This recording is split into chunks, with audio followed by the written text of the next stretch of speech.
BBC বাংলার সান্ধ্য অধিবেশন প্রবাহতে আপনাদের স্বাগত। আজ আপনাদের সাথে লন্ডন স্টুডিও থেকে আছি মানসী বড়ুয়া। হরমুজ প্রণালীর কাছে জাহাজে আঘাত হানল অজ্ঞাত ক্ষেপণাস্ত্র। এবার হরমুজ প্রণালীতে থাকা জাহাজে অজ্ঞাতভাবে হামলা করা হয়েছে। অজ্ঞাত এই হামলায় সেখানে জাহাজটিতে আগুন ধরে গেছে। অবস্থায় সেখানে থাকা প্রায় 7 থেকে 8 জন নাবিকের অবস্থা খুবই গুরুতর বলে জানা গেছে। অবস্থায় নাবিকদের সেখান থেকে জরুরি অবস্থায় সরিয়ে নেওয়ার কথা জানিয়েছে মার্কিন যুক্তরাষ্ট্র। মধ্যপ্রাচ্যের যেসব জায়গায় মার্কিন যুক্তরাষ্ট্রের অবস্থান শনাক্ত করা যাচ্ছে সেখানেই হামলা চালানো হচ্ছে। এমনকি ইউরোপের দেশ মরিশাস কিংবা সাইপ্রাসেও হামলা চালাতে শুরু করেছে ইরান। ইরানের হামলায় পুরোপুরি বিধ্বস্ত হয়ে যাচ্ছে মধ্যপ্রাচ্যের প্রতিটি মুসলিম দেশ। মধ্যপ্রাচ্যের যেসব মুসলিম দেশ সংযুক্ত আরব আমিরাতকে ঘাঁটি দিয়েছিল, এই ঘাঁটি দেওয়ার কারণে মূলত এই হামলাগুলো চালানো হচ্ছে। ঘাঁটি দেওয়ার ফলে এই ঘাঁটি থেকে মার্কিন যুক্তরাষ্ট্র সরাসরি ইরানকে টার্গেট করছিল এবং এই ঘাঁটি দেওয়ার ফলে আসলে এই যুদ্ধ পরিচালিত হচ্ছে এবং এই যুদ্ধে অনেক সেনা হতাহতের ঘটনা ঘটেছে।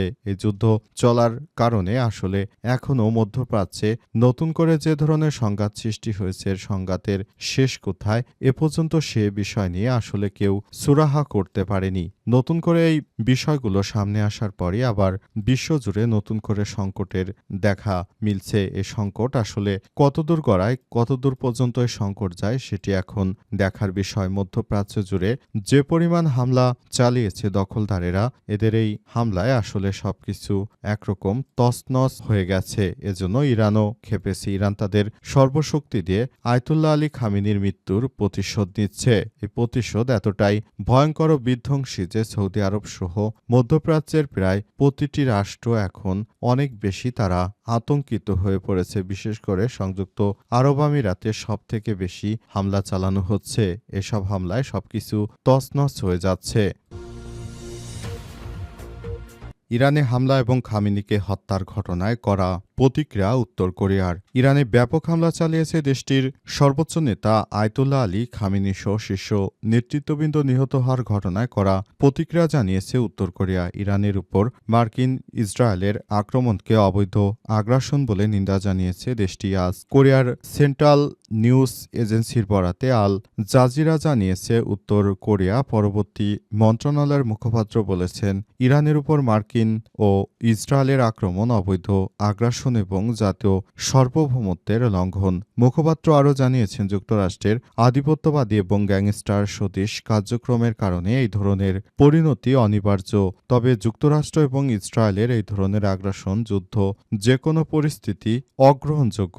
এদিকে ইরানের সর্বোচ্চ ধর্মীয় নেতা আয়াতুল্লাহ আলী খামেনি এবং তার পরিবারের সদস্যদের হত্যাকাণ্ডের তীব্র নিন্দা জানিয়েছে রাশিয়ার প্রেসিডেন্ট ভ্লাদিমির পুতিন। তিনি জানিয়েছেন, এই হত্যাকাণ্ড নৃশংস আখ্যা দিয়েছেন, এটি আন্তর্জাতিক আইনের চরম লঙ্ঘন বলে জানিয়েছেন ভ্লাদিমির পুতিন। তিনি আরও জানিয়েছেন যে এই ধরনের আগ্রাসন অবশ্যই বন্ধ করতে হবে। যদি এই ধরনের আগ্রাসন বন্ধ করা না হয় সেটি মানব জাতির জন্য অস্তিত্বের সংকট হয়ে দাঁড়াতে পারে। এ সময় তিনি আরও জানিয়েছেন যে যদি এই কার্যক্রমগুলো এভাবে চলতে থাকে তাহলে এটি আমরা কোনোভাবেই মেনে নিতে পারি না, কারণ আমরা মনে করি যে এই কার্যক্রমগুলো অত্যন্ত দুঃখজনক একটি ব্যাপার হয়ে দাঁড়িয়েছে। কার্যক্রমগুলোকে আমাদের অবশ্যই এখনই এই ব্যাপারগুলো নিয়ে আমাদের কাজ করতে হবে এমনটাই জানানো হয়েছে এবং উত্তর কোরিয়া সবসময় ইরানের পাশে থাকবে এমনটাই জানিয়েছেন তিনি। এই ঘটনার পর আসলে পরিস্থিতি নতুন মোড় নিতে শুরু করেছে। সংযুক্ত আরব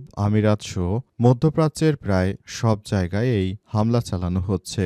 হামলায় মূলত নতুন করে আবার সবকিছু আসলে যার যার মতো করে যাচ্ছে। আমিরাতে ইরানের হামলায় বাংলাদেশি সহ নিহত ৩।